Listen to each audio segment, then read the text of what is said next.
ಜಾಮೀನು ನಿರೀಕ್ಷೆಯಲ್ಲಿದ್ದ ದರ್ಶನ್ಗೆ ನಿರಾಸೆಯಾಗಿದ್ದು ವಿಚಾರಣೆ ಮಂಗಳವಾರಕ್ಕೆ ಮುಂದೂಡಿಕೆಯಾಗಿದೆ.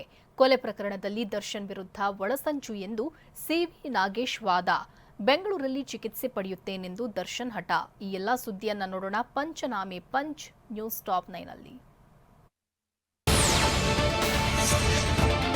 ರೇಣುಕಾಸ್ವಾಮಿ ಕೊಲೆ ಕೇಸ್ನಲ್ಲಿ ಆರೋಪಿ ದರ್ಶನ್ಗೆ ಜೈಲೇ ಗತಿಯಾಗಿದೆ. ಜಾಮೀನು ಅರ್ಜಿ ವಿಚಾರಣೆ ಅಕ್ಟೋಬರ್ 8ಕ್ಕೆ ಮುಂದೂಡಿಕೆಯಾಗಿದೆ. ನಿನ್ನೆ ಬೆಂಗಳೂರಿನ 57ನೇ ಸಿಸಿಎಚ್ ನ್ಯಾಯಾಲಯದಲ್ಲಿ ದರ್ಶನ್ ಪರ ಹಿರಿಯ ವಕೀಲ ಸಿವಿ ನಾಗೇಶ್ ವಾದ ಮಂಡಿಸಿದ್ರು. ವಾದ ಮಂಡನೆ ಅಂತ್ಯದ ಬಳಿಕ ಕೋರ್ಟ್ ವಿಚಾರಣೆಯನ್ನ ಮಂಗಳವಾರಕ್ಕೆ ಮುಂದೂಡಿದೆ. ಪವಿತ್ರ ಗೌಡ ಜಾಮೀನು ಅರ್ಜಿ ಕೂಡ ಅಂದೇ ನಡೆಯಲಿದೆ.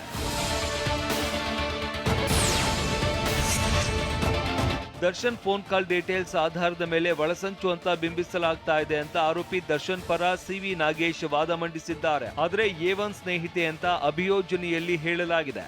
ಆದ್ರೆ ಕೃತ್ಯದ ಸಂದರ್ಭದಲ್ಲಿ ಮಾತ್ರವಲ್ಲ, ಹಲವು ವರ್ಷಗಳಿಂದ ದರ್ಶನ್ ಕರೆ ಮಾಡ್ತಾ ಇದ್ದಾರೆ.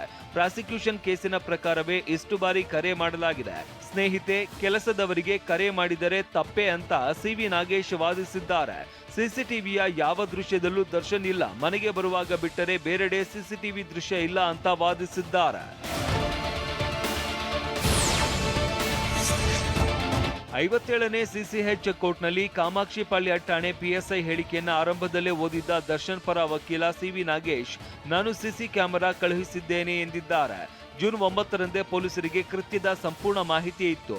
ಹಾಗಿದ್ದಾಗ ದರ್ಶನ್ ಹೇಳಿಕೆ ನೀಡುವವರೆಗೆ ಯಾಕೆ ಸುಮ್ಮನಿದ್ರು? ಹೇಳಿಕೆ ನಂತರವೇಕೆ ವಸ್ತುಗಳನ್ನ ಸೀಸ್ ಮಾಡಿದ್ರು ಅಂತ ಆಕ್ಷೇಪ ವ್ಯಕ್ತಪಡಿಸಿದ್ರು.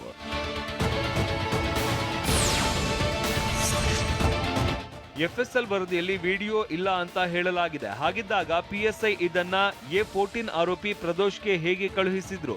PSI ವಿನಯ್ ಇದನ್ನ ಅಳಿಸಿದ್ದಾರೆ ಅಂತ ಇವರ ಆರೋಪವೇ ಅಂತ ದರ್ಶನ್ ಪರ ವಕೀಲ ಸಿವಿ ನಾಗೇಶ್ ವಾದಿಸಿದ್ದಾರೆ.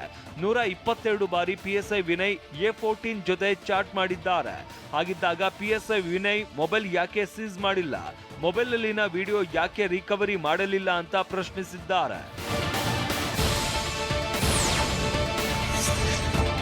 PSI ಮೊಬೈಲ್ನಿಂದ ವಿಡಿಯೋ ಅಳಿಸಿದ್ದರೆ ಅಳಿಸಿದ್ದು ಯಾರು ಅಂತ $1 ಮಿಲಿಯನ್ ಪ್ರಶ್ನೆಯಾಗಿದೆ. PSI ಮೊಬೈಲ್ನಿಂದ ರಿಟ್ರೀವ್ ಯಾಕೆ ಮಾಡಿಲ್ಲ ಎಂಬ ಪ್ರಶ್ನೆಗೆ ಉತ್ತರ ಇಲ್ಲ ಅಂತ ದರ್ಶನ್ ಪರ ಹಿರಿಯ ವಕೀಲ ಸಿವಿ ನಾಗೇಶ್ ವಾದಿಸಿದ್ದಾರೆ. ರಕ್ತದ ಕಲೆ ಇರುವ 2 ಮರದ ಕೊಂಬೆ ವಶಕ್ಕೆ ಪಡೆದಿದ್ದಾರೆ. FSL ವರದಿಯಲ್ಲಿ ರಕ್ತವೇ ಇಲ್ಲ ಎಂದಿದ್ದಾರೆ. ಆದರೆ ರಕ್ತದ ಕಲೆ ಇಲ್ಲ ಅಂತ FSL ವರದಿ ಇದೆ ಅಂತ ಹೇಳಿದ್ದಾರೆ. ರೇಣುಕಾಸ್ವಾಮಿ ಕೊಲೆ ಕೇಸ್ನ ಬಗ್ಗೆ ಹಾಸ್ಯ ನಟ ಚಿಕ್ಕಣ್ಣ, ನವೀನ್, ಚೇತನ್ ಎನ್ನುವವರ ಹೇಳಿಕೆ ಪಡೆಯಲಾಗಿದೆ. ದರ್ಶನ್ ಇರುವರೊಂದಿಗೆ ಊಟಕ್ಕೆ ಹೋಗಿದ್ದಾಗಿ ಹೇಳಲಾಗಿದೆ. ಆದರೆ ಸ್ಟೋನಿ ಬ್ರೂಕ್ ರೆಸ್ಟೋರೆಂಟ್ನಲ್ಲಿ ಊಟಕ್ಕೆ ಹೋಗಿದ್ದಾರೆ. ಈ ವೇಳೆ ಮುಂದಿನ ಚಿತ್ರದ ಬಗ್ಗೆ ಚಿಕ್ಕಣ್ಣ ಮಾತನಾಡಿರುವುದಾಗಿ ಹೇಳಿಕೆ ನೀಡಿದ್ದಾರೆ ಅಂತ ದರ್ಶನ್ ಪರ ಹಿರಿಯ ವಕೀಲ ಸಿವಿ ನಾಗೇಶ್ ವಾದಿಸಿದ್ರು.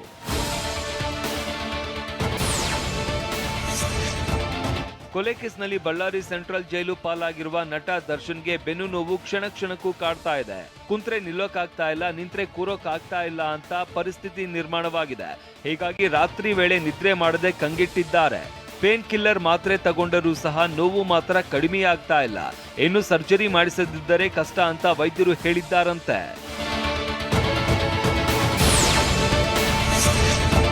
ಬೆನ್ನು ನೋವಿಗೆ ಚಿಕಿತ್ಸೆ ಪಡೆಯುವಂತೆ ಜೈಲು ವೈದ್ಯರು ಹೇಳಿದ್ದರೂ ಸಹ ದರ್ಶನ್ ಮಾತ್ರ ಬೆಂಗಳೂರಿಗೆ ಹೋಗೇ ಚಿಕಿತ್ಸೆ ಪಡಿತೀನಿ ಅಂತ ಪಟ್ಟು ಹಿಡಿದಿದ್ದಾರಂತೆ.